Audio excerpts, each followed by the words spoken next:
and he was a student then studying law.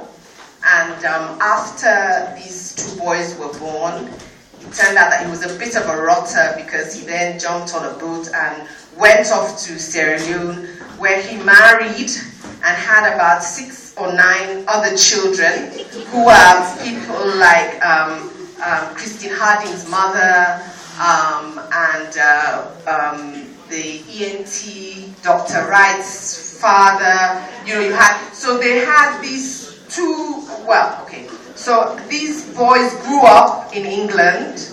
They were very much discriminated against. Claude was by far the steadier of the two, very, very brilliant.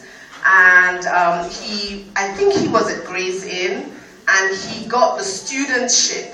That means he won the first prize when he was called to the bar. And when I was in practice in the office, we had his certificate on the wall in our office of his studentship prize in whatever, 18, whatever it was that he... So they grew up, and then after he qualified, he was facing so much discrimination, and he knew that his father had come from this African colony. So he decided, he left his younger brother, Jenna, who was studying to be a doctor, Dr. Jenna Wright, and he went back to Sierra Leone to find out about his father. His mother was, whom Miss Wright knew, and whom Miss Wright came to stay with when she came back to school.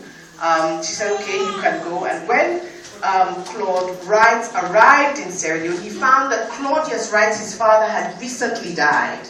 He had recently died.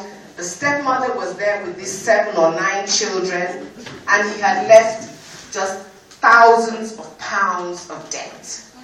He was a lawyer, but he was left this woman penniless, and everywhere he went around, people would say, Claudius Wright has to pay me, Claudius Wright has to pay me. And he was such a wonderful, sort of full of integrity and honest and everything, that he decided not to return to England, which we have thought he came there to seek his fortune. There was no fortune.